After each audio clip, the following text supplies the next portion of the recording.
დღეს ვაგრძელებთ იოანეს სახარების განმარტებას. მეოთხე თავამდე მივედით ჩვენ. მესამე თავში გაგახსენებთ, რომ განვიხილეთ საუბარი ნიკოდემოსთან, ფარისეველ იუდეველთა მთავართან და იოანე ღვთისმეტყველი, იოანე მახარებელი ზუსტად ნიკოდემოსის შემდეგ მოგვითხრობს ქრისტეს საუბარს სამარიელ ქალთან. ისე აქვს აგებული სულიწმიდი შთაგონებით მას ეს სახარება, რომ მან ხო გვაჩვენა როგორია უფლის საუბარი იუდეველთან, ებრაელთან, ღვთისმთავართან. ახლა გვაჩვენებს როგორ ელაპარაკება ქრისტე სამარიელ ქალს. ნახეთ, და ძალიან ბევრი განსხვავება ამ ორ რამეს შორის, ამიტომ აკეთებს სულიწმინდა ამას. ასე ამიტომ ალაგებს მწერალი სახარების მწერალი ამას. ნახეთ, ის ნიკოდემოსის საუბარი მოხდა იერუსალიმში. ეს მოხდა შორს იერუსალიმიდან სამარიაში. ის მოხდა ღამით. ღამე მოვიდა ნიკოდემოსი მასთან. ეს დღე ღამე სხვა დღის 12 საათი. ნახეთ, ის იყო დაგეგმილი, ნიკოდემოსმა მოითხოვა, რომ შეხვედრა უნდა უფალთან. ეს თითქოს და შემთხვევით ხდება. ის ნიკოდემოსის სურვილით იყო, რომ ისულიყო და ელაპარაკა უფალთან.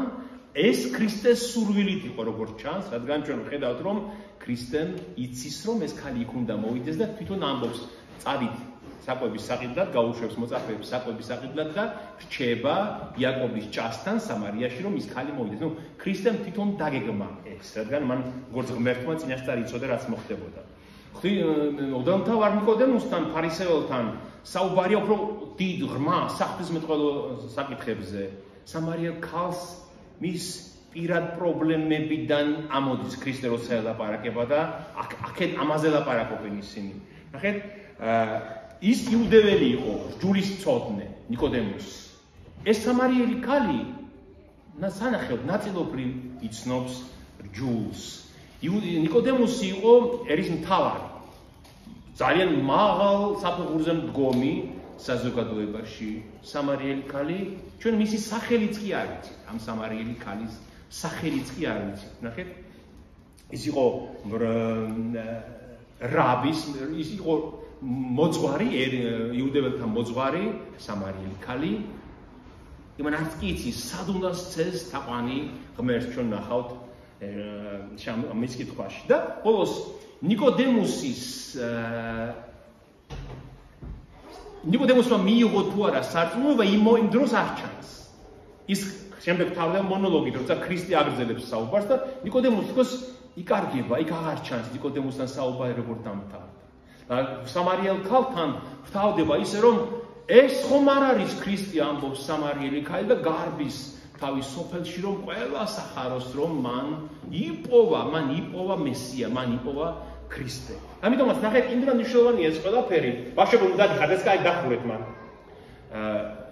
იმდროინდ მნიშვნელოვანია ეს საუბარი, ეს ორი რამ, რომ იოანე ზუსტად ნიკოდემოსის შემდეგ მოგვითხრობს სამარიელ ქალთან უფლის საუბარს. რადგან ნახეთ, იუდეის შემდეგ, როცა მოციქულებმა ქადაგება იწყეს, სად წავიდნენ? პირველი იყო სამარია.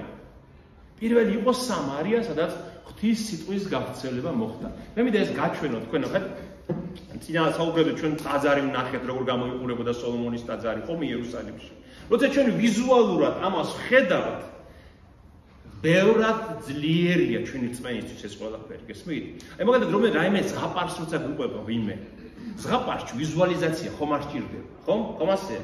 ან იგავ არაქს როცა ვკითხულობთ, იგავს ხომ არ სჭირდება ვიზუალიზაცია, რომ ნახოთ სად მოხდა რომელ ქვეყანაში, რომელ ქალაქში. იმიტომ რომ ის იგავია, ის მოგონილი ამბავია. მაგრამ სახარება ასე არ არის დაწერილი. სახარება სჭირდება ჩვენ ნახოთ კიდევაც სად მოხდა ეს ყველაფერი. აი მე თქვენ მოგიტანეთ ცოტა პატარად კი ეს ყველაფერი, მაგრამ რომ ნახოთ, ეს არის ისრაელის რუკა იმ დროს, იესო ქრისტეს დროს, ნახეთ? აი ეს არის მკვდარი ზღვა.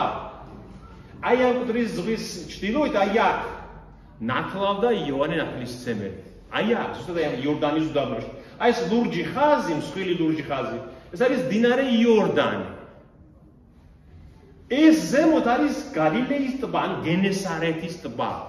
ჩრდილოეთით აი აქ არის გალილეა, ისრაელის ჩრდილოეთი მხარე, ქვევით არის იუდეა, აი აქ. აი აქ მკვდარი ზღვის ჩრდილოეთით, აღმოსავლეთით არის, ჩრდილო-დასავლეთით არის იერუსალიმი. აი ამ ადგილას ზუსტად. ნახეთ? და შუაში არის სამარია. ხედავთ? სამარია. ეს არის დღესაც ასია. დღესაც ეს ქალაქები შემორჩენილია ბევრი ისრაელში და შეგიძლია და მაგალითად აი ეს შექემი ქალაქი დღეს არსებობს ნაბლუსი ქვია მას. ყველა ეს სახელები მათი შემდეგ პალესტინელებმა არაბ მოსახლეობამ გადააკეთა ბევრი სახელები, ებრაული სახელები, მაგრამ აი ეს ისტორიული ქალაქები ყველა თითქმის ყველა არსებობს, ნაზარეთი არსებობს. ზოგიერთი ქალაქის პოვნას ნანგრევები შეიძლება, კაპერნაუმი მაგათ აღარ არის, მაგრამ შეიძლება ვიპოვოთ სად არის ეს ყველაფერი, ნახეთ? და აი ეს სამარიაში ხდება სამარიელ ქალთან საუბარი. რომ გავიგოთ ამ სახარების შინაარსის სრულად, ჩვენ აუცილებლად გვჭირდება ვიცოდეთ კონტექსტი იმისი, ვინ იყვნენ სამარიელები, რატომ ცხოვრობდნენ იქ სამარიელები, რატომ იყვნენ ისეთნი, როგორიც იყვნენ და რატომ უნდა უფალს იქ გავლა და შეხვედრა ამ ქალთან. ნახეთ?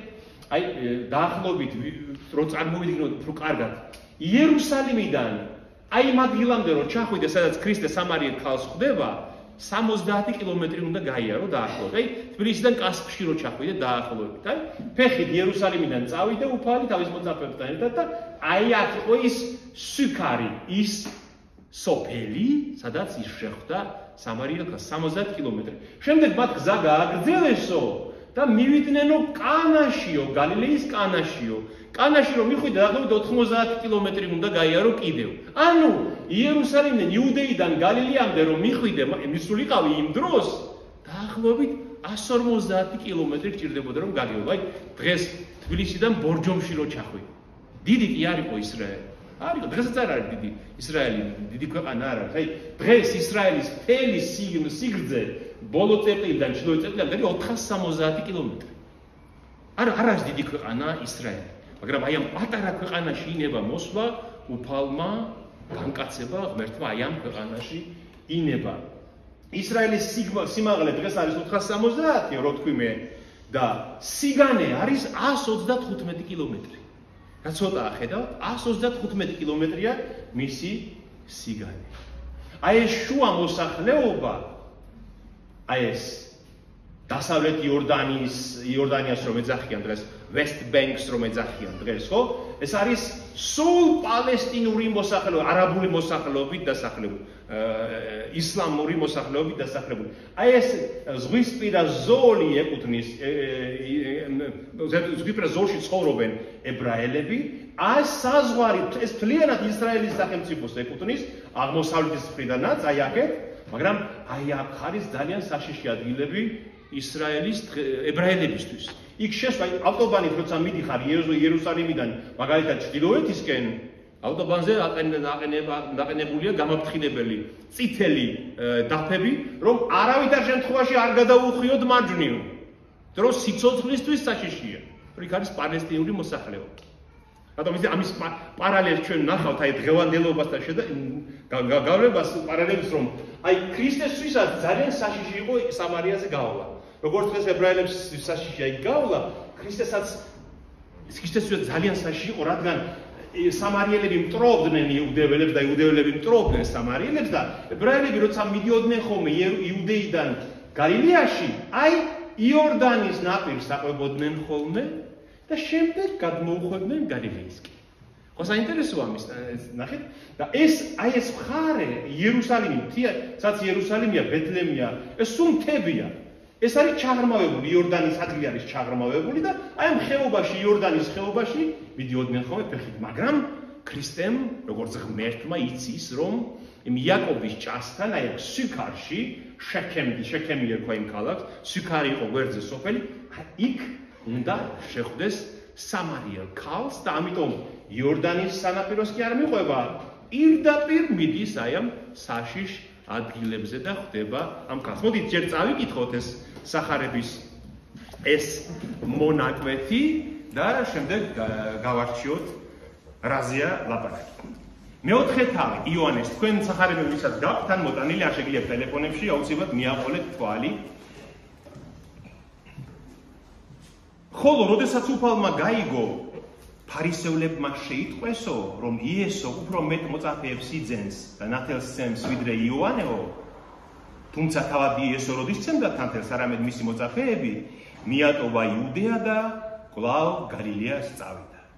ხოლო გზად სამარიაზე უნდა გაევლო და მივიდა სამარიის ქალაქში, რომელსაც ჰქვია სიქარი, იმ მინდვრის მახლობლად, რომელიც უბოძა იაკობმა იოსებს თავის ძეს.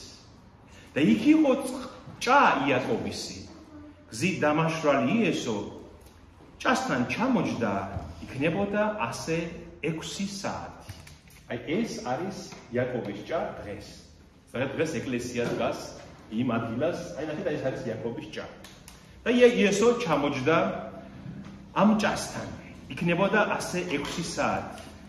მივიდა სამარიელი ქალი წყლის ამოსაღებად და უთხრა მას იესომ წყალი დამალევინე. ვინაიდან მისი მოწაფეები ქალაქს წასულიყვნენ საჭმლის საყიდლად. და უთხრა მას სამარიელმა ქალმა, როგორ შენ იუდეველი წყალს ამთხოვმე სამარიელ ქალს, რადგან იუდეველებს საერთო არაფერი აქვთ სამარიელებთან. მიუგო იესომ და უთხრა მას, შენ რომ იცოდე ღვთის საბოძვარი, ან ვინ არის იგი, ვინც გეუბნება წყალი დამალევინეო, თვითონ შენს თხოვდი და მოგცემდა შენ ცოცხალ წყალს. უთხრა მას ქალმა, ბატონო, ამოსაღებიც არაფერი გაქვს, ხოლო ჭა ღრმა, მას საიდან გაქვს შენ ცოცხალი წყალი? ნუ თუ შენ მამა ჩვენ იაკობზე უმეტესი ხარ, რომელმაც მოგცა ეს ჭა და სვამდა აქედან თვითონაც და მისი ძენის და მისი საქონელიც.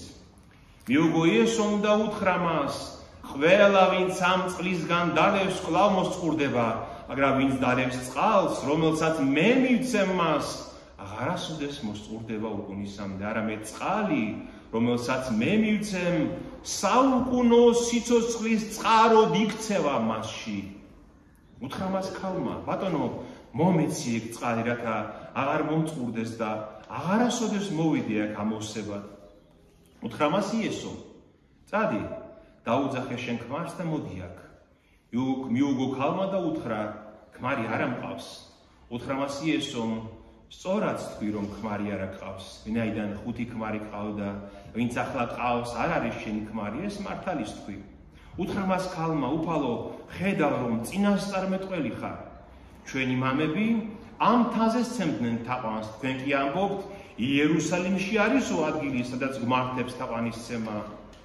უთხრა მას იესომ, მერწმუნე ქალო, რომ მოვა დრო, როცა არც ამ თაზე და არც იერუსალიმში აღარ სცემ თაყვანს მამას. თქვენ არ იცით რას ეთაყვანებით, ხოლო ჩვენ ვიცით, ვინაიდან რასაც სცემ თაყვანს, ვინაიდან ხსნა იუდეველთაგან არის. მაგრამ მოვა დრო და მოვიდა კიდეც, როცა ჭეშმარიტი თაყვანისცემლები თაყვანს სცემენ მამას სულით და ჭეშმარიტებით, რადგან მამა სწორედ ამნაირ თაყვანისცემლებს ეძებს. ღმერთი სულია და მისი თაყვანისცემელიც სულით და ჭეშმარიტებით უნდა სცემდნენ თაყვანს. უთხრა მას ქალმა, ვიცი რომ მოვა მესია, რომელსაც ქვია ქრისტე, და როცა მოვა გვაუწყებს ჩვენ ყველაფერს. მიუგო მას იესომ, მე ვარ შენთან მოლაპარაკე. ამასობაში მოვიდნენ მისი მოწაფეები და გაუკვირდათ რომ ქალს ელაპარაკებოდა, მაგრამ არც ერთს არ უთქვამს რას ეძებ, ან და რას ელაპარაკებიო მას. ქალმა კი მიატოვა თავისი სარწყული, წავიდა ქალაქში და უთხრა ხალხს, მოდით და იხილეთ, კაცი რომელმაც მითხრა ყველაფერი, რაც მიქნია, ის ხომ არ არის ქრისტე? გამოვიდნენ ქალაქიდან და მივიდნენ მასთან, ხოლო ამასობაში მოწაფეებმა სთხოვეს მას, რაბი, ჭამე. იესომ კი მიუგო მათ, მე მაქვს საჭმელი, რომელიც თქვენ არ იცით. მოწაფეები ერთმანეთს ეუბნებოდნენ, განაირმე მისსაო მას საჭმელი.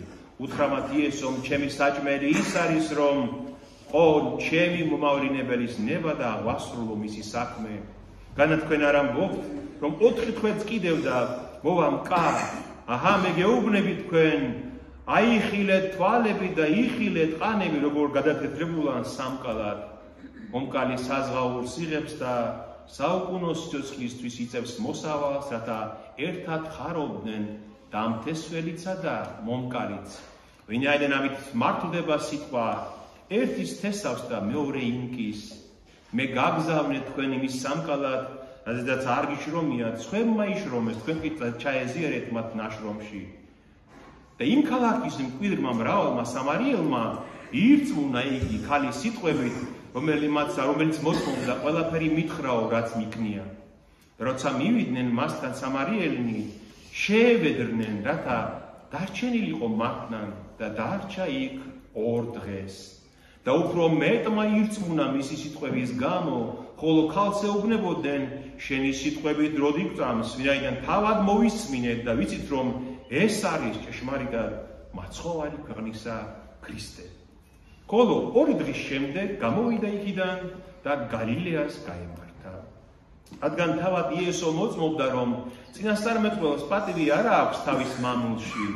და როცა გალილეაში მივიდა, გალილეელებმა მიიღეს იგი, რადგანაც ყველაფერი ეხილათ, რაც დღესასწაულზე მოიმოქმედა იერუსალიმში, ვინაიდან თვითონაც ესწრებოდნენ დღესასწაულს. და კვლავ მივიდა გალილეის კანაში, სადაც ღვინოდ აქცია წყალი. და იყო იქ ერთი კარისკაცი, ვისაც ძე ავად გახდომოდა კაპერნაუმში. გაეგონა იესო მოსულაო იუდეიდან გალილეაშიო და მივიდა და ევედრებოდა მას, რათა ჩასულიყო და განეკურნა მისი ძე, რომელიც სიკვდილის პირას იყო. უთხრა მას იესომ, თუ კი არ იხილავთ სასწაულებსა და ნიშნებს, არ დაეჯერებთ. კარისკაცმა მიუგო მას, უფალო, მოდი, სანამ არ მომკვდარა ჩემი ძე. უთხრა მას იესომ, წადი, შენი ძე ცოცხალია. და ერწმუნა კაცის მის სიტყვას, რომელიც უთხრა იესომ და წავიდა. და როცა შინ ბრუნდებოდა, მსახურები შეეგებნენ და უთხრეს, შენი ძე ცოცხალიაო. გამოიკითხა მათგან, რომელ საათზე გამოკეთდაო და უთხრეს მას გუშინ 7 საათზე გაუარაო ცხელებამ. და მიხვდა მამა, რომ იყო სწორედ ის საათი, როცა იესომ უთხრა, შენი ძე ცოცხალიაო. ეს მეორე სასწაული ქმნა იესომ, როცა იუდეიდან დაბრუნდა გალილეაში. ასე მთავრდება მეორე თავი. 2 ნაწილად შეგვიძლია ეს ყველაფერი გავიხილოთ. პირველი სამარიელ ქალთან საუბარი და მეორე კარისკაცის მეფის მსახურის, ანუ კარისკაცის შვილის განკურნება სასწაულებრივად. პირველი, რაც მე მინდა თქვენთვის მეთქვა, რომ გავიგოთ სამარიელი ქალი რატომ ელაპარაკება ასე იესო ქრისტეს. კიდევ შეუნება ჩვენ ამ თაზე ვცემთ თაყვანს ღმერთს, თქვენ იერუსალიმში ვცემთ თაყვანს, ეუნება შენ იუდეველი როგორ ბედავ რომ მე მთხოვ წყალს. რა იყო, რა ურთიერთობა იყო მათ შორის სამარიელებსა და იუდეველებს შორის, რომ ასეთი დაძაბულია ეს ურთიერთობა. თუმცა ქრისტე არ ერიდება რომ მივიდეს და იმ სამარიელ ქალს დაელაპარაკოს. და რატო? უყურეთ, აი ამ სამარიაში ეს ძველი ისრაელის ძველი მიწები იყო, როდესაც აბრაამი წამოვიდა აქედან ერაყის ტერიტორიიდან შუა მდინარიდან წამოვიდა აბრაამი, წერია პირველ წიგში, მოსეს პირველ წიგში, რომ გადასჭრა მთელი კანაანის ქვეყანაო, კანაანის ქვეყანა ეს ქვეყანა იყო ისრაელი და შექემამდე მივიდაო. შექემი იყო ზუსტად იქ, სადაც სამარიელით ქალი ცხოვრობდა შემდეგ. გესმით?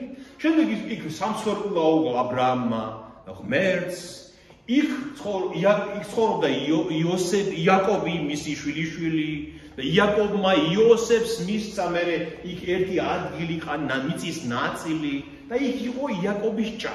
ანუ ეს იყო ისრაელის მიწები. იმას შემდეგ რაც ისრაელმა გაიმკვიდრა ეს ადგილი. აი აქ მისცა იმ შექემში მისცა ღმერთმა აბრაამს აღთქმა, რომ გაიხედე ჩრდილოეთით, სამხრეთით, აღმოსავლეთით, დასავლეთით, ეს მთელი მიწა შენთვის მომიციაო. აი ზუსტად აქ იყო ამ შექემში. იმიტომაც დღეს ებრაელებისთვის ძალიან მნიშვნელოვანი ეს ნაბლუსი. ეს ხო პალესტინი არაბული ქალაქია, ესეთი ქალაქია დღეს ისლამური მოსახლეობის გახსნილი, მაგრამ ეს ნაბლუსი ძალიან მნიშვნელოვანი ქალაქია ისრაელის, როგორც ბევრი სხვა ადგილები. და შემდეგ უყურეთ, ისრაელს ხომ 12 ძმისგან გამრავლდა, ხო? ისრაელი ხალხი. ხო 12 ტომი იყო ისრაელის. და 2 ტომი ცხოვრობდა იუდე ქვევით სამხრეთში და 10 ძმის ხალხი ტომი ცხოვრობდა ჩრდილოეთში. და ამას ერქვა ისრაელის სამეფო შემდეგ საუკუნეებში, ამას ერქვა იუდეა. გესმით? და ხშირად მომხდარა ისეც, სოლომონის შემდეგ მაგალითად, მე-10 საუკუნის შემდეგ ქრისტემდე მოხდა ისე, რომ ისრაელის და იუდეის სამეფო ერთმანეთს ებრძოდნენ კიდევაც. დაპირისპირებულებიც კი იყვნენ. და ომებიც კი ჰქონდათ ერთმანეთს შორის. ანუ ერთმანეთს დაუპირისპირდნენ. და ისრაელის სამეფოს მთავარი საფრთხე იყო ჩრდილოეთიდან ასურეთის იმპერია. ეს არის ასურეთი იყო მთავარი მტერი, როგორც ჩვენთვის დღეს რუსეთია მთავარი მტერი, ეს იყო ისრაელისთვის ასურეთი, მთავარი მტერი და იუდეისთვის ეგვიპტე. იმიტომ რომ სამხრეთით ეგვიპტე იყო იუდეისკენ, ხო? და მოხდა ასე, მოკლედ რომ ვთქვათ, მე-8 საუკუნეში 722 წელს ერთ-ერთი კიდევ ასე დაპირისპირების დროს, როცა ისრაელმა გადაწყვიტა, რომ ეგვიპტესთვის ეთხოვა დახმარება, ასურეთმა დასაჯა ისრაელი, დაიპყრო, აი ეს 10 ტომი სადაც ცხოვრობდა, დაიპყრო და აყარა მოსახლეობა, აი ეს 10 ტომი და გადაასახლა ასურეთის იმპერიის სხვა ადგილებში. კატასტროფა მოხდა ეს მე-8 საუკუნის ბოლოს 722 წელს და აქ ჩამოასახლა ასურეთის იმპერიამ, ასურეთის იმპერია იყო უძლიერესი, უდიდესი იმპერია იმ დროს. აქ ჩამოასახლა იმპერიის სხვა ხალხები, აბსოლუტურად უცხო ტომები, წარმართები, კეფთაყვანისმცემლები, მაგრამ ახლა აქ ისრაელის ამ 10 ტომიდან ყველას ხო ვერ გადაასახლებდნენ. დაბალი ფენები, ხო? დაბალი ღარიბი ხალხი, გლეხობა ეს დარჩა აქ საცხოვრებელი. და იქ ასურეთიდან ჩამოსახლებულ სხვა წარმართულ ტომებს შეერივნენ ეს ებრაელები, მოხდა ქორწინებები, ხო საუკუნეების განმავლობაში, მოხდა ქორწინებები და წარმოიშვა სამარიელი ხალხი. სანახევროდ ებრაელები არიან, სანახევროდ წარმართები არიან. გესმით? მაგრამ რა მოხდა? ეს მიწები რომ დაცარიელდა, ბიბლიაში აღწერილია, რომ მიწები რომ დაცარიელდაო, გარეული მხეცები ძალიან დიდ საფრთხეს უქმნიდნენ ამ ჩამოსახლებულ ხალხს ასურეთიდან. და თქვენსო, ესე იგი ამ ადგილის ღმერთია ჩვენზე გარისხებული, ამ ადგილის ღმერთიო და მოდიო, აი იერუსალიმში რო ყავთ, მაგათ ღმერთიო, იმ ღმერთს ვთხოვოთო, რომ ჩვენ მღვდელმთავარი ყავდეს ჩვენიო და ვიწამოთო ის სარწმუნოებაო, რომ არ გავარისხოთ ადგილის ღმერთიო და მათ მოსეს პირველი 5 წიგნი, ანუ მოსეს 5 წიგნეული ტორა მიიღეს როგორც სარწმუნოება და საკუთარი მღვდელმთავარი წავდათ აი ამ სამარიელებს, გესმით? ნახეთ რა გააკეთეს, მაგრამ მოსეს 5 წიგნეულის გარდა ებრაელებს ხომ სხვა წიგნებიც ჰქონდათ ბიბლიაში, ხო? წინასწარმეტყველების წიგნები, ფსალმუნი, ან სხვა წიგნები, ისინი არ მიიღეს. ხოლო მოსეს 5 წიგნი მიიღეს და იწამეს და ამბობდნენ, რომ ჩვენ ვართ ნამდვილი მოსეს შთამომავლები. ჩვენ ნახეთ, ეს ქალი შემდეგ ეუნება ჩვენ მამა იაკობზე დიდი ხარო შენო ქრისტეს ეუნება, ანუ იაკობს აბრაამის შვილიშვილს თავის წინაპრად თulis ის სამარიელი ქალი.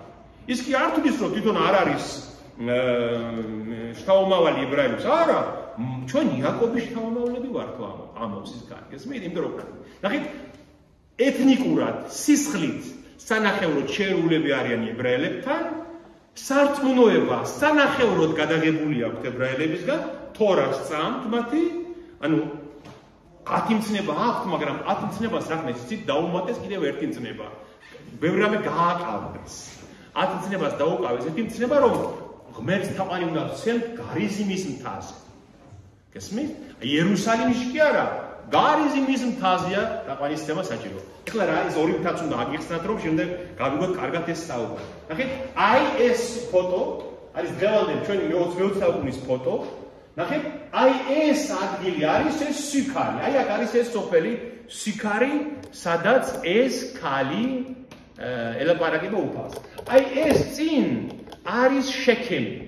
შექემი ეს დიდი უფრო დიდი ქალაქია შექემი და უკან არის სოფელი სიქარი.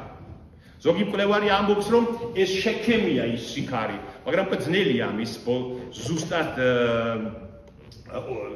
დადგენა სად იყო. ნახეთ, ხედავთ ორი მთა, ერთი მთა გარიზიმია და მეორე მთა ებანი, ორი მთა.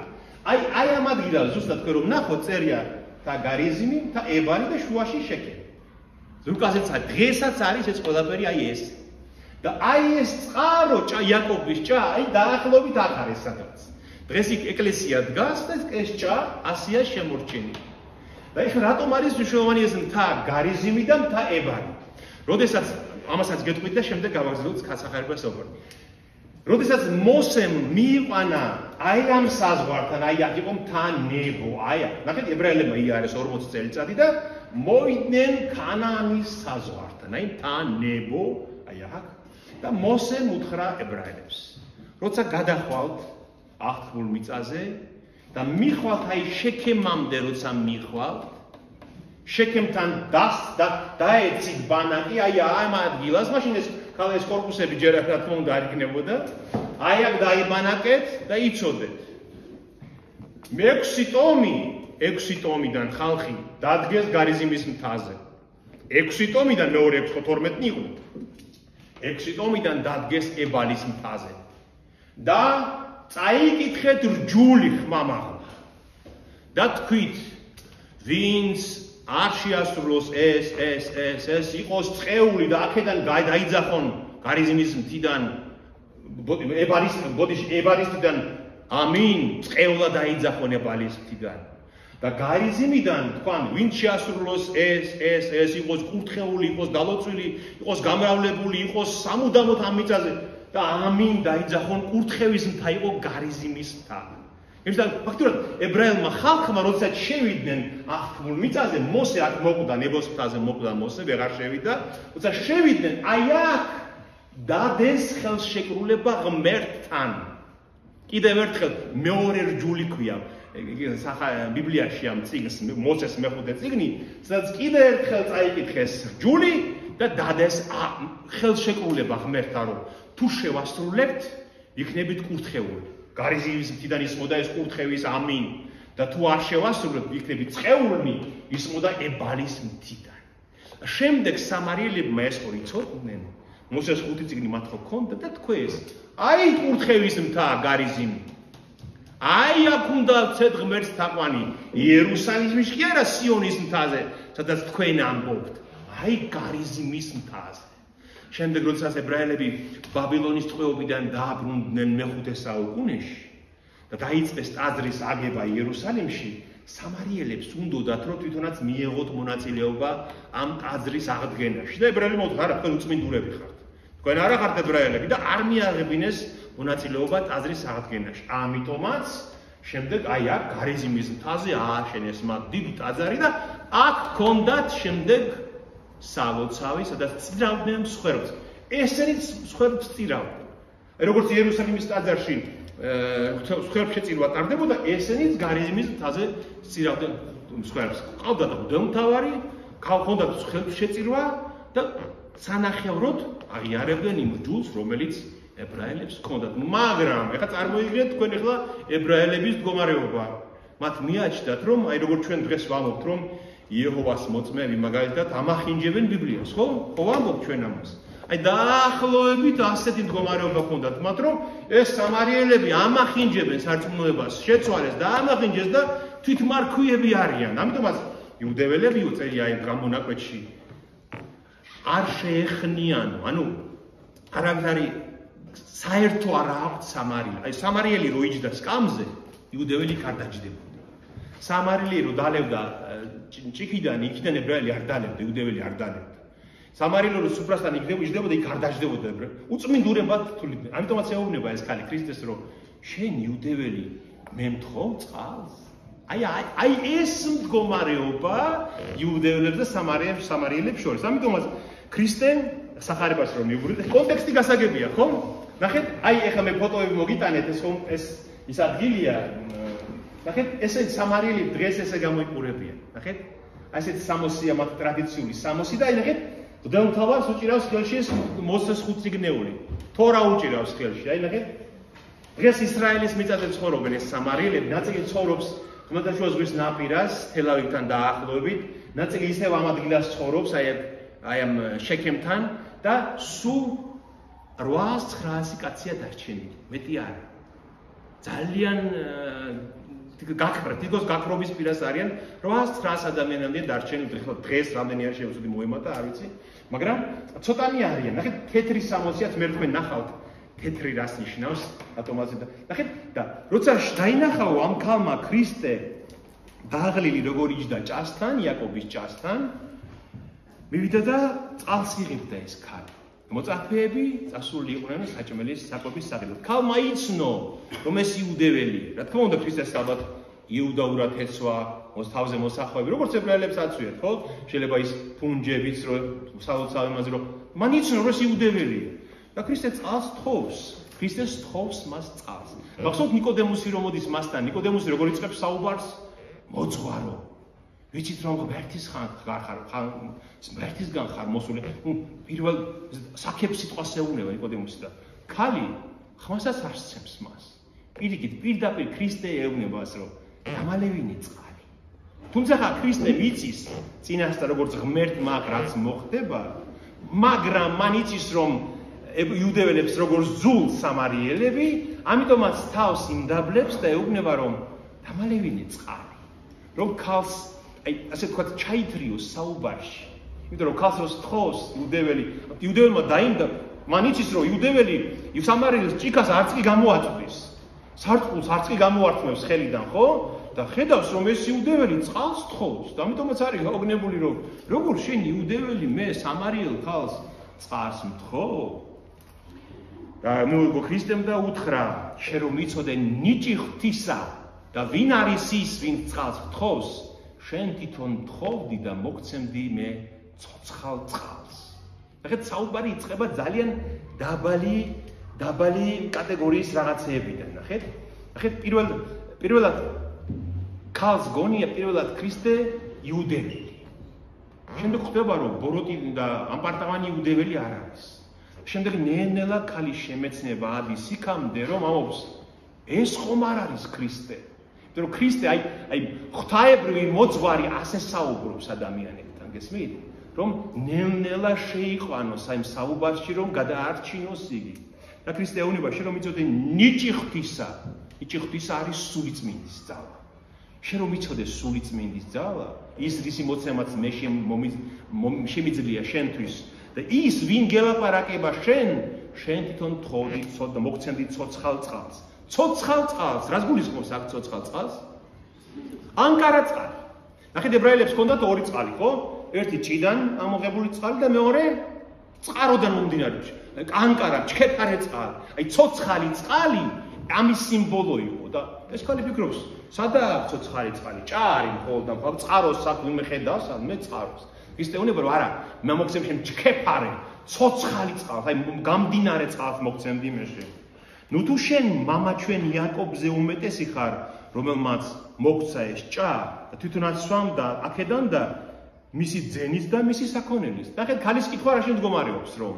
კაცო, შენ გონია რომ შენ იაკობზე დიდი ხარ? თავად იაკობი ამ წყლისგან წყლით კმაყოფილდებოდა.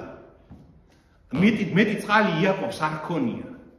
და შენ ამბობ რომ მე მოგცემ შენ უფრო უკეთეს წყალს, ვიდრე ეს წყალია. ანუ, ნახეთ, მაშინ რო არის კორინთელთა მიმართ ეპისტოლეში რომ არის რომ ხორციელი კაციო სულიერ კაცისას ვერ იგებს რას ლაპარაკობს. და არ ესმის რომ ეს სულიერად უნდა განსაჯო. ქრისტე ნელ-ნელა სულიერში მიყავს საუბარი და იმ ქალს გონია ისევ რომ წყაროს წყალზე მელაპარაკებაო, ან ჩქეფარე წყალზეო. და ეუბნება კაცო, შენ რა იაკობზე დიდი ხარ, რომ ამას ლაპარაკობ?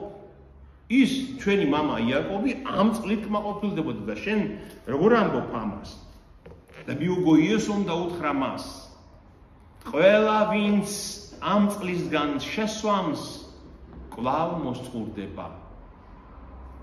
ხოლო ვინც დალევს წყალს, რომელსაც მე მივცემ მას, აღარასოდეს მოსწყურდება უგუნისამდე, არამედ წყალი, რომელსაც მე მივცემ, საუკუნო სიცოცხლის წყაროდ იქცევა თავად მასში. ანუ სულიწმინდას, რომელსაც მე მივცემ მას, მარადიულ ცხოვრებისკენ წაგიყვანს შენ. აი ამას გულისხმობს.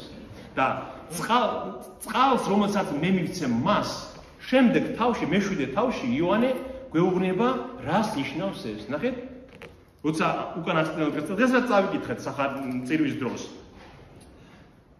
ვისაც წყურია ჩემთან მოვიდეს და სვას რო ამობს უფალი და ვინცაც წამს ჩემი როგორც ამბობს წერილი მისი მუცლიდან იდინებს წყლები ცოცხალი წყლის მდინარები იოანე გვიხსნის ესას თქვაო ქრისტემო რისთვისო სულიწმინდის შესახებ თქვაო ეს ანუ ქრისტე როცა ლაპარაკობს ცოცხალ წყალზე სიცოცხლის მომენჭებელ წყალზე სულ გულისხმობს სულიწმინდას ამ ქალსაც ამას ეუბნება რომ ის წყალი რომელსაც მე მოგცემ შენ მარადიული სიცოცხლის წყაროდ იქცევა შენში აი ჩვენზე რომ გადმოვიტანოთ ეს როგორ შეგვიძლია ძალიან მარტივად თქვა როგორც კი მე ჩემში ნამდვილი წმენა გაჩნდა ხო იმ დღეს როცა ჩემში გაჩნდა ნამდვილი წმენა როცა ქრისტე მე ხელახლა მშობა მისი სარწმუნოებისთვის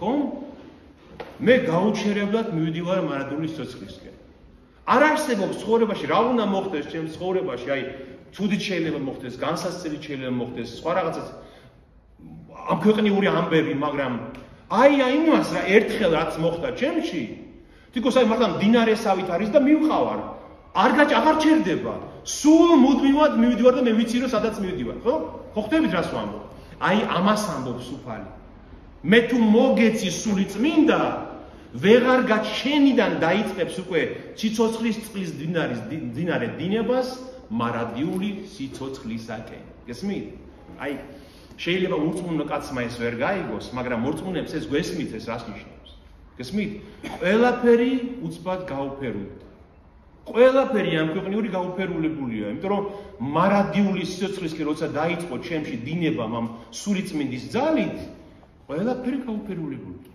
ამიტომაც ამბობს უფალი ვინც ამ წყლისგან ამ ჭიისგან აი ამ წყლისგან დაალევს ან შეჭამს აი ამ ყურისგან ან ჩაიცმევს აი ამ ქსოვილისგან ის ვერ დაგმაყოფილდება მას ისევ და ისევ უნდა უფრო მეტი უფრო ლამაზი უფრო ახალი უფრო სრულყოფილი ხო ნივთები ხომ ასეთია ხომ ასე მაგრამ ერთხელ თუ მოგცა ღმერთმა სულიწმინდა ხომ სულიწმინდა თუ ერთხელ მოვიდა შენში და გაგაჩინა ხელახლა დაგბადა დამთავრებულია დაიწყო იმ წყალმა დინება მარადიული სიცოცხლისკენ ხო გასაგებია რაზე ლაპარაკობს ქრისტე და ეს ქალი ნახეთ ამ ქალს უკვე შემეცნება გაეხსნა გარკვეულწილად და უნება მომეცი ეგ წყალი მომეცი რომ შევსვა და აღარასდროს მოვიდი აღარ მომწყურდეს არასდროს და აღარ მოვიდი აქ წყლის ასავსებად რატო იმიტომ რომ ამ ქალს შინაგანი წყურვილი აქვს ნამდვილად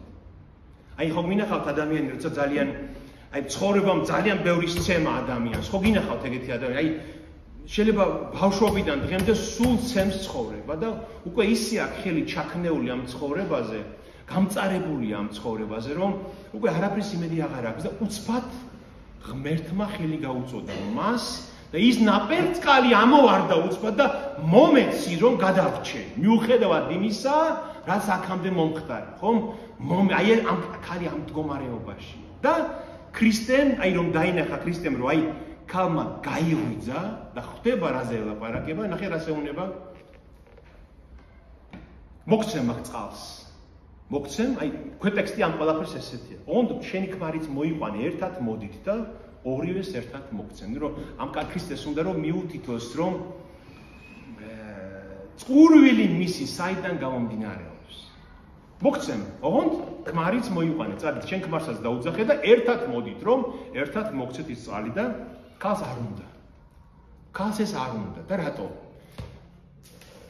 ეს გვიხსნის იმასაც რატო მოვიდა ქალი 12 დღის საათზე პაპანაკებაში წყაროსთან რატო ნახეთ აი ეს სიქარი იყო აი ამ თის მიღმა აი აქ რომ მოსულიყო რაღაც 7-8 კილომეტრი მაინც უნდა გამევლო ფეხით და მოვიდა მარტო შუა დღის პაპანაკება სიცხეში რატომ იმიტომ რომ მას არ უნდა რომ შეხვდეს სხვა ქალებს სხვა ადამიანებს სავარაუდოდ დილას გარიჟაზე მოდიოდნენ ხოლმე წყლის ასარსებად ქალები, იმიტომ რომ გრილა, ხო, დილას და საუბარში მოდიან სოფლიდან ქალები, გარიჟაზე გამთენიისა სიგრილეში ავსებენ წყალს და მიიტანენ სახში და შუადღის პაფანაკებაში ვინ გამოვა წყლის ასარსებად, მაგრამ ეს ქალი მოვიდა მარტო, რომ მან იცის, რომ არც მას უნდა ვინმესთან შეხვედრა და არც იმათ უნდათ მასთან შეხვედრა. თქვენ იცით, რომ როგორი სასტიკია ადამიანი ხშირად და თუ ადამიანს რაღაცა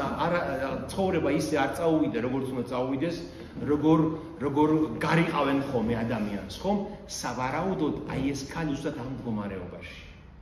და ისე უნდა რომ არ ამყავს მე ქმარი. არ უნდა რომ ამაზე ილაპარაკო. ტკივა ეს ძალიან ტკივა ეს თემა და უნდა რომ არ ამყავს მე ქმარი. და ქრისტეუნება სწორია, მართალი თქვი რომ არ ყავს ქმარი. იმიტომ რომ ხუთი ქმარი ყავდა და ახლა ვინც ყავს არც ეგ არ არის შენი ქმარი, სწორია, მართალია. და ქალი ხვდება რომ ქრისტემ იცის ყველაფერი, რასაც ლაპარაკობს. გესმით? და შენ იციეს ქალი აი წარმოიდგინე როგორც აი ვინმე კარგი მოძღვარი რომ შეხვდება და შენ სიტყვებს რომ უსიტყვოდ რომ ხვდება, ხო? წარმოიდგინეთ ქრისტე ღმერთი როგორ ესაუბრება ამ ქალს, როგორც ღვთაებრივი მოძღვარი და ეს ქალი ხვდება რომ მან იცის ის ყველაფერი რაც მას ჭირს და ხედავ უფალო რომ წინასწარმეტყველი ხარ ეუნება ეს ქალი. ხედავ რომ წინასწარმეტყველი ხარ, რადგან ყველაფერი იცი და მაშინ მითხარი თუ ეგრეა. ნახეთ ეს ქალი თქვას რა შვება, იცით რომ აი ამ ეს თემა უნდა რომ რაღაცნაირად დაფაროს. უცბად გადახტა სხვა თემაზე, იმიტომ რომ აი ის რაც მისთვის ძალიან მტკივნეულია, ის ხუთი ქმრის ამბავი და მე-6 ისე ცხოვრება ვიღაც კაცთან, უნდა რომ რაღაცნაირად გადაიყვანოს, როგორც ვიცით ხოლმე ჩვენ, აი ხშირად ყოფილა ხოლმე რომ აღსარებაზე რაღაცა ძალიან ყველაზე მთავარზე როცა ლაპარაკობს და მიწოდ გადახტება სხვა თემაზე. რატომ აკეთებს ამას? იმიტომ რომ არ უნდა ის მტკივნეულია ის საკითხი მისთვის ლაპარაკოთ და არ უნდა მას იქ დარჩეს და თვალში გაუყაროს იმ მტკივნეულ პრობლემას. აი ისოდ ასე აკეთებს ეს ქალის და რას ამბობს? აი მოდი მაშინ მითხარი, აი სად უცე ღმერთს თაყვანი? სად უცე ღმერთს თაყვანი? აი აქ, აი ამ გარიზიმის მთაზე, სადაც ჩვენი მამების ცემდნენ თაყვანს, თუ თქვენ რომ ამობთ იერუსალიმში არის საჭირო თაყვანისცემა, აი მითხარი, ნახეთ უკვე რას ამბობს ეს ქალი? სად ვიპოვო ღმერთი? სად ვთხოვო პატიება ღმერთს? სად გავესაუბრო ღმერთს? აი ეს არის ქალის საუბარის მთავარი შინაარსი, გესმით? აი სად გავესაუბრო ღმერთს და ქრისტე ეუბნება. მერწმუნე ქალო, რომ მოვა დრო, რომ არცა მთაზე და ერთს იერუსალიმში აღარ სცემ თაყვანს მამა ღმერთს. თქვენ არ იცით რა შეთაყვანებით ქრისტეუნება. ქრისტეუნება აი ამ ხელს რომ თქვენ გაყალბებული გაქვთ სარწმუნოება, ანუ თქვენ არ იცით ბოლომდე რა შეთაყვანებით. ჩვენ ვიცით რასაც ვეთაყვანებთ, მაგრამ ხსნა იუდეველთაგან არის. ხსნა იუდეველთაგან ნიშნავს რომ ქრისტე იუდეველთაგან მოვა იერუსალიმიდან. და მაგრამ მოვა ჟამი, აი სწორი სიტყვა ეს არის, მოვა ჟამი, ან მოვა საათი, ანუ ეპოქა, მოვა დრო, როცა და მოვიდა კიდეც უკვე, როცა ჭეშმარიტი თაყვანისცემლები თაყვანსცემენ მამას სულით და ჭეშმარიტებით, რადგანაც მამა სწორედ ამნაირ თაყვანისცემლებს ეძებს. ღმერთი სულია და მის თაყვანისცემელნი სულით და ჭეშმარიტებით უნდა სცემდნენ მას თაყვანს. ნახეთ რა შეუნება? ნუ გეშინია ქალო, ქრისტეს სიტყვები ამას ნიშნავს. ნუ გეშინია ქალო. შეიძლება თქვენთან გარიზიმზეც ძალიან კაცრად გექცევიან. შეიძლება იერუსალიმში ცოდვილი და უწმინდური გონი ხარ იუდეველებს, მაგრამ მოვიდა დრო, როცა აღარც იქ არის საჭირო თაყვანისცემა და აღარც იერუსალიმში. ამ იერიდან აგან ღმერთი სულია, სულით და ჭეშმარიტებით უნდა სცეთ მას თაყვანი. ანუ რას ეუბნება, ნახეთ? აი, ხონება მე ნიჭი ღვთისა, რომელსაც მე მოგცემ შენო, ანუ წყალიო. ანუ სული წმინდას, რომელსაც მე, ანუ ხელახლაშობას, რომელსაც მე მოგცემ შენში დააბადებს ახალ ადამიანს, სულიერ ადამიანს გააჩენ შენში და აი იმ სულიერმა ადამიანმა შინაგანად უნდა სცეს ღმერთს თაყვანი და ჭეშმარიტებით უნდა სცეს ღმერთს თაყვანი. რას ნიშნავს ეს ორი რამე? ნახეთ, მე უნდა გაჩვენოთ ეს ადგილი აუცილებლად თქვენ. ეს არის რომელთა მერვე თავში. რომ ქრისტეს მოსვლით და განკაცებით ახალი სული მიიღეთ, თქვენ პავლე მოციქული ამბობს. და მონობის სული კი არ არისო ესო, არამედ შვილობის სულია. ღმერთის შვილებად იქეცით თქვენ. და ამიტომაც ვაადებთ აბა, აბა, მამიკო, მამაო ღმერთს ვეუბნებით ჩვენ მამიკო. იგივე სული უმოწმებს ჩვენ სულს, რომ ღმერთის შვილები ვართ. გესმით? ღმერთის სული უმოწმებს ჩვენ სულს, ასწავლის ჩვენ სულს, რომ ვინა ვართო ჩვენ? ღმერთის შვილები ვართ. როცა შვილი შემოვა სახლში, მაგალითად, მამას აქვს დიდებული სასახლე, მაგალითად, ხო? ანალოგია მინდა გაჩვენო. მამას აქვს დიდებული სასახლე. როცა იქ მონა შემოვა, ყველგან შესვლის უფლება ხო არა აქვს მას? ხომ არა აქვს? და შვილი თუ შემოვა, ყველგან შესვლის. იქ არაფერი დამალული შვილისთვის არ არის, ხომ ასე? და მონისთვის ბევრი რამ დამალული. აი ეს ზუსტად ეს ანალოგიაა. ღმერთის შვილები ხართ თქვენ და ყველა ჭეშმარიტება მამის შესახებ გაგეცხადათ უკვე. გესმით? დამალული არაფერი აღარ არის თქვენთვის. შვილობის სული გაქვთ მიღებული. გესმით? აი ეს არის. აი ამ ქალს ამას ეუბნება ქრისტე, რომ შენ უკვე ღმერთის შვილად იქცევი მალე და ღმერთს უნდა სცე იმ ჭეშმარიტებით თაყვანი, რაც ქრისტეში დაინახე. მე ხო ეს თქვენთვის მithქვამს, იქნება დახუროთ ის კარები ან ფანჯარა რამე რომ ან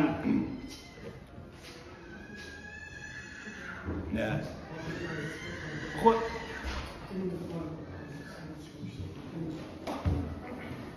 არა უშავს, მიხედავთ, ნუ ავირივით, გაიტანენ და მიხედავთ. ამიტომ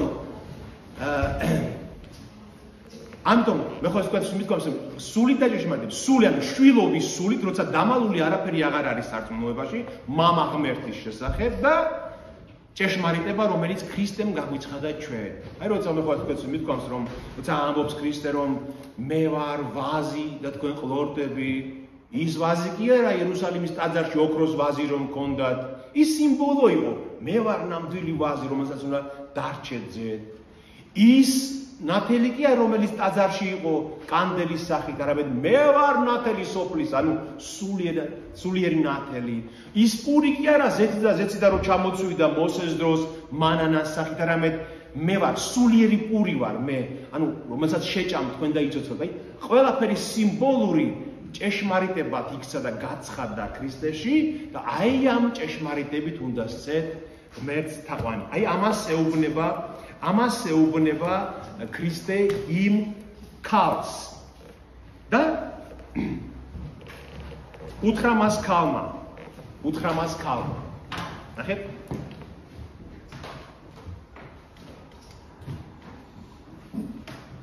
გასაგებია ყველაფერი. მე მინდა რომ იოანე ძალიან ლაკონურად მოკლედ წერს, მაგრამ სული წმინდა თვითონ გვიხსნის იმის იქით რა უნდა დავინახოთ. გესმით? აი მე მინდა რომ ეს აი ცოტა გადავიხედოთ აი ამ საუბრის უკან. იმიტომ ეს ქალი ნახეთ, ამ ქალმა ქრისტეს უთხრა რა არ ყავს ქმარი. ქრისტემ უთხრა 5 ქმარი ყავდა, მე ვიცი და მე-6 ისთან ერთად ცხოვრობს, შენი ქმარი აღარ არის. და ბოლოს ეს ქალი ამბობს რომ ყველაფერი მითხრა, რაც კი ჩამიდენიაო. აქ ხო არ ჩანს ეს ყველაფერი. ყველაფერი მითხრა, რაც კი ჩამიდენიაო, მაგრამ სახარებიდან ეს ხო არ ჩანს. იქ ლაპარაკია მხოლოდ 5 ქმარზე და მე-6 კაცზე, ვისთან ცხოვრობს, მაგრამ ესე იგი იმ საუბარში კიდევ ბევრი რამ ითქვა. კიდევ ბევრი რაც უნდა მივხვდეთ. ახსარებას, იმ ქალის ახსარებას აქ ხო არ დაწერდა იოანე მახარებელი, ხო? მაგრამ ნახეთ, ეს ქალი ამბობს, გასაგებია ეს ყველაფერი, მაგრამ ვიცხოვრე ფასე ამბობს ქალი. ვიცხოვრე ფასე, მაგრამ მე ვიცი რომ მესია რომ მოვა, ქრისტე რომ მოვა, ის ყველაფერს გვეტყვის ჩვენ. დაველოდები იმას, ამბობს ეს ქალი. აი ნახეთ, ეს ქალს აქვს ქრისტეს მოლოდინი. ნახეთ, რამდენი პრობლემები აქვს. პირადში პრობლემები აქვს. აქ სპაყოფილება ცხოვრებაში ვერ იპოვა სიმშვიდე ცხოვრებაში. არის ის საცცეს ღმერთს თაყვანი გარიზიმზე იერუსალიმში ვერ მიდის, იმიტომ რომ იუდეველები უწმინდურად თვლიან და მაინც ქრისტეს მოლოდინი აქვს, რადგან მოსეს 5 წიგნიდან რაც მათ ჰქონდათ, მათ იციან რომ ქრისტე მოვა და ამბობს დაველოდები ქრისტეს. რადგან ვიცი რომ აი ის რომ მოვა ის ურთხეული ის მასიახი, ხო? ქრისტე ის გვეტყვის ყველაფერს. მაშინ მოეღება ბოლო ჩემ ამ წყურვილს, ამ ჩემ ტანჯვას, ამ ჩემ განსასწრებს მაშინ მოეღება ბოლო და ქრისტე ეუბნება. მე ვარ ის ქრისტე, შენ რომელიც გელაპარაკებ. მე ვარ ის, ვინც გელაპარაკებ, ვისაც შენ ელოდები. გესმით? და ამასობაში ნახეთ, მე ვარ შენთან მოლაპარაკე ეუბნება და ამასობაში გამოჩნდნენ მისი მოწაფეები მოდიან. და დაინახეს ახლა ქრისტემ დაინახა, მე ხალხს დაინახა რომ მოწაფეები მოდიან და ყველას გაუკვირდა რომ ქრისტე ელაპარაკება სამარიელ ქალს. იმიტომ რომ ჯერ ესეთი იუდეველ მოძღვარს ისე იუდეველ ქალთანაც არ უნდა ელაპარაკა ბევრი. ძალიან მოკლედ. ახლა ესენი ხედავენ რომ სამარიელ ქალს ელაპარაკება, მაგრამ ვერავინ გაუბედაო რომ ეთქვა რომ რატომ მოხვედი აქ რას აკეთებ ქალო, ან შენ რატო ელაპარაკებ, ვერავინ არ გაუბედა, მიხვდნენ რომ რაღაცა დიდი მოხდა იქ და ამ დროს ეს ქალი ტოვებს ამ თავის ჭურჭელს, წყალი აღარ აინტერესებს, დააგდებს იქ თავის ჭურჭელს და გარბის სოფელში და ყვირის გზა და გზა რომ ვიპოვე კაცი რომელმაც ყველაფერი მითხრა, მოდით და ნახეთ, ეს ხომ არ არის ქრისტე. და ქალის კითხვა ესეთია რომ ეს ხომ არ შეიძლება იყოს ქრისტე. განა მოვიდა უკვე, ეს ხომ არ არის, მოდით და იხილეთ. აი როგორც ნახეთ იოანეს პირველ თავში როა ნათანაელი რომ მოყავს ფილიპეს ქრისტესთან და ნათანაელი ამბობს რომ ნაზარეთიდან როგორ შეიძლება იყოს ქრისტე და მოდი და ნახე. აი ეს ქალიც აქად აგდა უცბად მოციქულივით ლაპარაკობს ეს სამარიელი ქალი მოდი და ნახეთ ვიპოვე ქრისტე და გარბის სოფელში რომ ახაროს ყველას და გამოვიდნენ ქალაქიდან და მოდიან მასთან ეს სამარიელი. აი ეს სამარიელები შეიძლება მაშინაც დაახლოებით ესე გამოიყურებოდნენ, გამოვარდნენ, გამოცვიდნენ სოფლიდან და მოდიან ქრისტესთან. ნახეთ, რადგან მოსეს 5 წიგნში ძალიან ბევრი რამეა ნათქვამი ქრისტეზე. მესიის მოლოდინი, ნახეთ ეს ჩვენ აზრებული გქონდეს. ქრისტეს მოლოდინი მოსეს პირველ 5 წიგნში არის უკვე. და ამიტომ მათ ჰქონდათ მოლოდინი ქრისტეს. და მოვიდნენ მოწაფეები და სთავაზობენ მას საჭმელს ქრისტეს და ქრისტე ეუბნება რომ არა, არ მინდა მე საჭმელი, ჩემი საჭმელი ის არის რომ ჩემი მომავლინებელი მამის ნება აღვასრულო. როგორც ეშმაკი როცა გამოსდის უდაბნოში ქრისტე რას ეუბნება? რას ეუბნება რჯულიდან? არა მხოლოდ პურით ცოცხლებს კაცს, არამედ ყველა სიტყვით რომელიც გამოდის ღვთის პირიდან, ანუ ღვთის ნების აღსრულება არის მისი საკვები, ამიტომაც მოვიდა ქრისტე. ნახე მე ქრისტე რას ეუბნება? ძალიან ლამაზი ანალოგია მე ერთ ადგილას ამოვიკითხე და მე თქვენს გაგიზიაროთ რომ ეუბნება ქრისტე ამ თავის მოწაფეებს რომ აი გადახედეთო, თქვენ ხო ამბობთ ესეთი ანდაზა ხომ გაქვთ რომ კიდე 4 თვეც და უკვე ყანები მზად იქნება სამკალათო, როგორ დამწიფებული იქნება თავ-თავიო. აი გადახედეთო, როგორ გადათეთრებულანო ყანებიო რომ მზად არის უკვე სამკალათო. იცოდეთო რომ სხვებმა დათესესო და თქვენ სამკალათ მოხვედითო. დამთესველმა და მომკალმა ერთად უნდა გაიხაროს. ვინ დათესა სამარიელებში? ვინ დათესა სამარიელებში? მოსე რა თქმა უნდა. მაგრამ მოსეს 5 წიგნით ეძებდნენ ისინი ქრისტეს. მოსე იყო მთესველი იქ, ქრისტე უნება რომ თქვენ ახლა მომკით ამ მოსავალს, ანუ ამ მორწმუნეებს რომ მოიზიდავთ და რომ ხელახლა დაიბადებიან მორწმუნეები თქვენი სიტყვით, თქვენ იქნებით მომკალი და გადახედეთ როგორ გადათეთრებულანო. ესეთი ვარაუდია რომ თეთრი სამოსი ეცვათ მაშინაც სამარიელებსო და რომ მოდიოდნენო ქრისტესკენ რომ ქრისტემ დაინახაო რომ ეს თეთრი ხალხი მოდის მასამ თეთრ სამოსიანი ხალხის და აი ნახეთო გადათეთრებულან ყანებიო. ამიტომ ამბობს ქრისტე რომ ეს სამარიელები მოდიან მასთან რომ მოუსმინონ და ბევრი გადარჩეს მათ შორის, იმიტომ ამობს, რომ როგორ გადაათეთრებულან ყანები მოვიდნენ სამარიელებიო და უთხრეს მასო, რომ დარჩი ჩვენთანო. და ბევრმა სამარიელმა ირწმუნა ამ სიტყვების გამო, რაც ქრისტემ 2 დღის განმავლობაში მათ უთხრაო. 2 დღე დარჩა ქრისტე სამარიაში, ანუ პირველი მისიონერული მოგზაურობა, ასე რომ ვთქვათ, იყო ქრისტესი თავად. ქრისტე იყო პირველი, ვინც მოსეს შემდეგ სამარიელებს ახარა, რომ მოვიდა ქრისტე. და პირველი, ვინც უფალი ქრისტეთ აღიარა, ვინ იყო? სამარიელი ქალი. თქვენ ვერ იპოვით მანამდე იოანეს სახარებაში, რომ სხვას მოწაფეს ვინმე თქვა, რომ შენ ახარ ქრისტე, შენ ახარ მესია. პირველი იყო ეს სამარიელი ქალი, ვინც თქვა, რომ შენ ეს ხომ არ არის ქრისტე. პირველი აღიარება მისგან იყო და შემდეგ, როდესაც ქრისტე აღდგა მკვდრეთი, ფილიპე მოციქულიო წერია წავიდაო სამარიაშიო და ძალიან ბევრმა სამარიელმა ირწმუნა ქრისტეს მოსვლა და მკვდრეთით აღდგომაო, ვიცით ეს ჩვენს მოციქულთა საქმიდან და ეუბნებოდნენ სამარიელები, რომ გამქალსო, რომ შენი მონაყოლით კი არ გწამსო. რადგან ქალები სადაც მოწმეებად არ ითვლებოდნენ იმ სამყაროში. არც იუდეველებთან, არც სამარიელებთან ქალის მოწმობა არ ითვლებოდა სარწმუნოდ, იმიტომ რომ ასეთი საზოგადოება იყო პატრიარქალური, ხო? და ეუბნებიან, შენი მოწმობა სულ არ გჭირდება, ეუბნებიან სამარიელები ამ ხალხს. ჩვენ თვითონ მოусმინეთ მის ქადაგებას და ნამდვილად ვიცით, რომ ის არის ჭეშმარიტად მაცხოვარი ქვეყნისა ქრისტე, ანუ მხსნელი ქრისტე. და ამით დამთავრდა სამარიაში უფლის ყოფნა, 2 დღე დარჩა იქ და შემდეგო 2 დღის შემდეგ გამოვიდაო და ისევ ჩრდილოეთით გალილეისკენ წავიდა, ანუ სიქარიდან გალილეისკენ წავიდა. რადგან წერია, რომ თავად ამბობდა იესო, რომ წინასწარმეტყველს პატივი არა აქვს თავის მამულშიო. და როცა გალილეელებმა მიიღეს, მაგრამ გალილეაში როცა მივიდა, მიიღეს გალილეელებმა იგი, ანუ მზადყოფნით შეხვდნენ, რადგან იერუსალიმში რაც მოიმოქმედა, გაეგონათო მასო და უნდათ მისი გალილეელებს მისი მოსმენა. ჩვენ ვიცით, რომ კაპერნაუმი იყო ქრისტეს საცხოვრებელი ადგილი, ხო? კაპერნაუმმა არ მიიღო ქრისტეს მოძღვრება.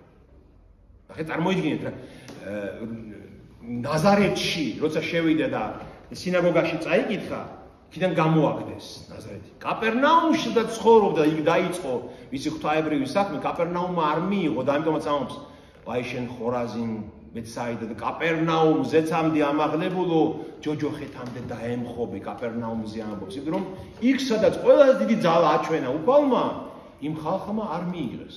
ანუ წინასწარმეტყველს ხშირად არ აქვს პატივი თავის მამულშიო.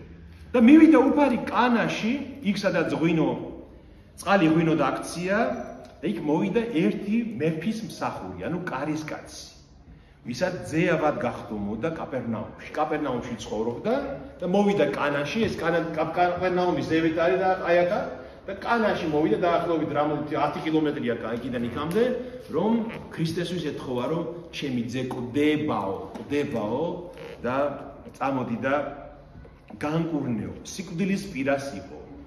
და ქრისტემ ასე უნება, თუ კი არ იხილავთ სასწაულებს და ნიშნებს, არ ირწმუნებთ. ნახეთ რა შეუნება, იმითი ადასტურებს, რომ კაპერნაუმში განამე თქვენთან არ ვიყავი? განამე თქვენთან არ ვქადაგებდი? განამე თქვენ არ გასწავლიდით, მაგრამ მეუნება თუ სასწაულებს არ ნახავთ, ვიცი რომ არ ირწმუნებთ. ამას ეუბნება. ეს კარისკაცი შეიძლება იუდეველი იყო, ებრაელი იყო, ჰეროდეს მეფის სამსახურში იყო ალბათ. და ქრისტე კარისკაცმა მიუგო მას უფალო, მოდი, სანამ არ მომკვდარა ჩემი ძე. და უთხრა მას იესო, მწადი, შენი ძე ცოცხალია. და ერწმუნა კაცის მის სიტყვას, დაიჯერა ეს მის სიტყვა და წავიდა. რა არის ახლა აქ საინტერესო? ნახეთ, ეს კაცი რომ მოვიდა სთხოვა, წამოდი და განკურნეო, რომ დაბრუნდა კაპერნაუმში, შეამოწმა ქრისტეს სიტყვები. შეამოწმა, რომ იქ გამოკითხა სახში, რომელ საათზე გახდა კარგად. და უთხრეს ზუსტად იმ საათზე, რომელ საათზეც უფალმა უთხრა, რომ წადი, შენი ძე ცოცხალია. და შემდეგ წერია და ირწმუნა, მაშინ ირწმუნაო, მან და მთელმა მისმა სახმაო. ვინც მასთან იყო, ნახეთ? ხანდახან ასეც ხდება რწმენაში. რომ ამ შემოწმება, გამოკვლევა ხანდახან სჭირდება ადამიანს. და შეამოწმა ამ კაცმა, მართლა იმ დროს მოხდა, როცა უფალმა უთხრა, თუ შემთხვევით ხო არ მოხდა, კი შემთხვევით განიკურნა.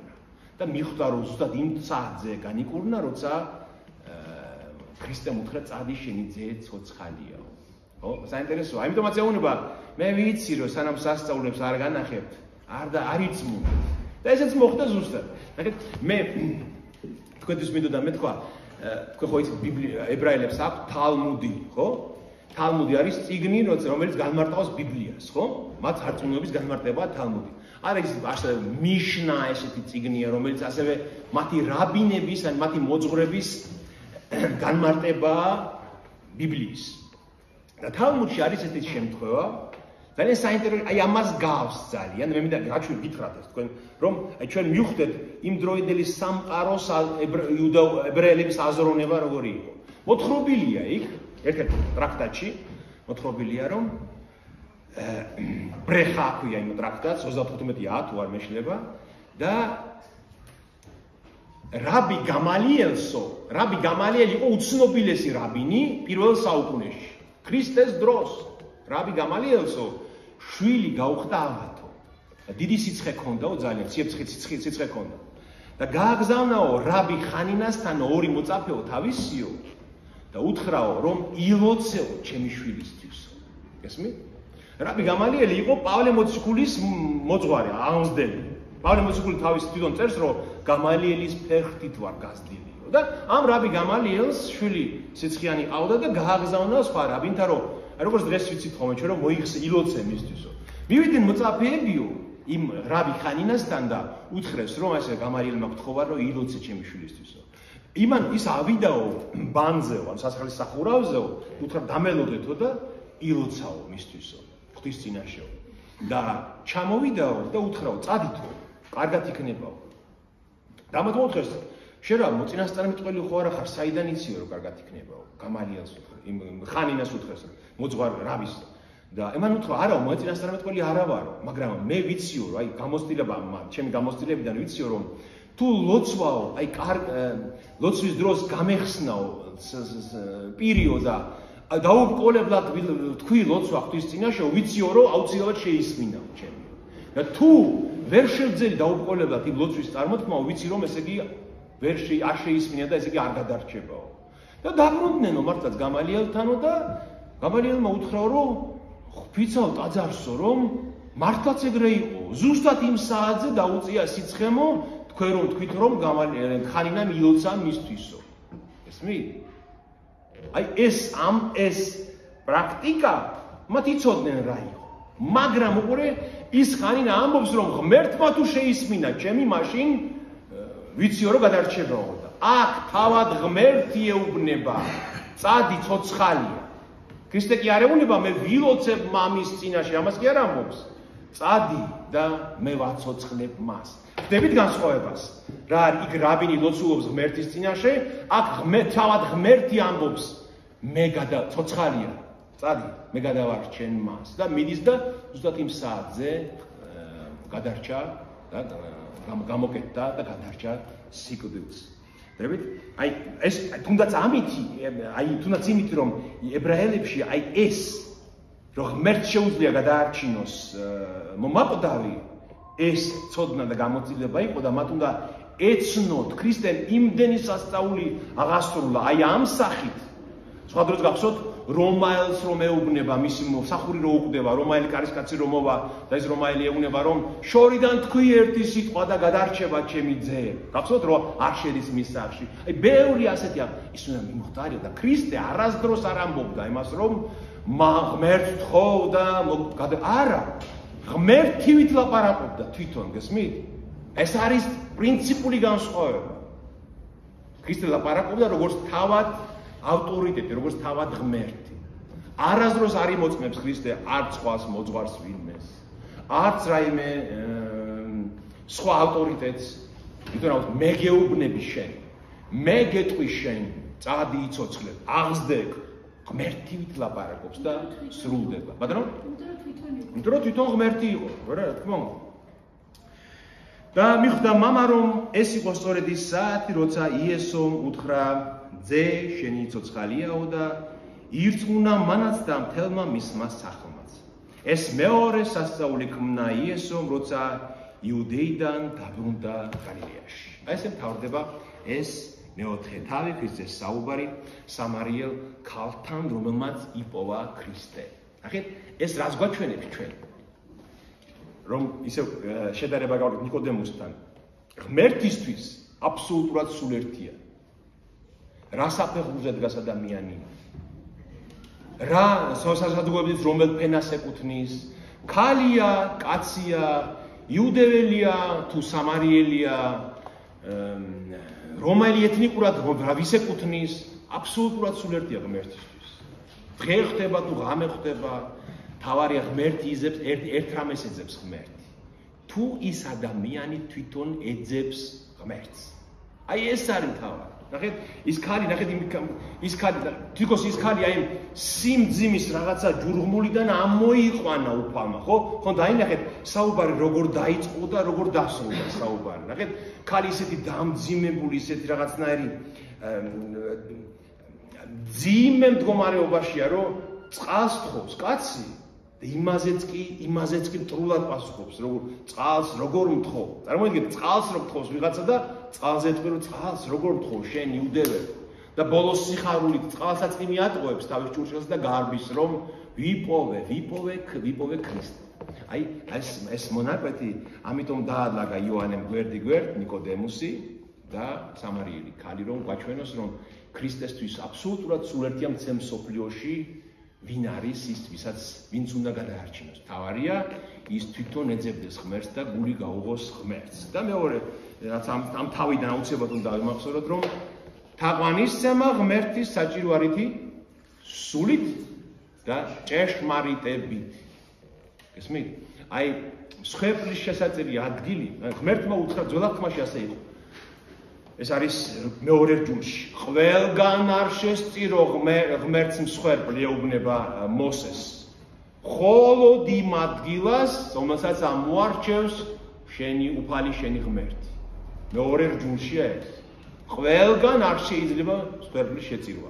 ამიტომაც ებრაელები, იუდეველები ყველა ჩადიოდა იერუსალიმში და იერუსალიმით ღმერთმა ამოარჩია იერუსალიმი დავით განუცხადა ეს, იქ უნდა შეეწირათ მსხვერპლი. მაგრამ ქრისტეს შემდეგ ქრისტე რას ამბობს?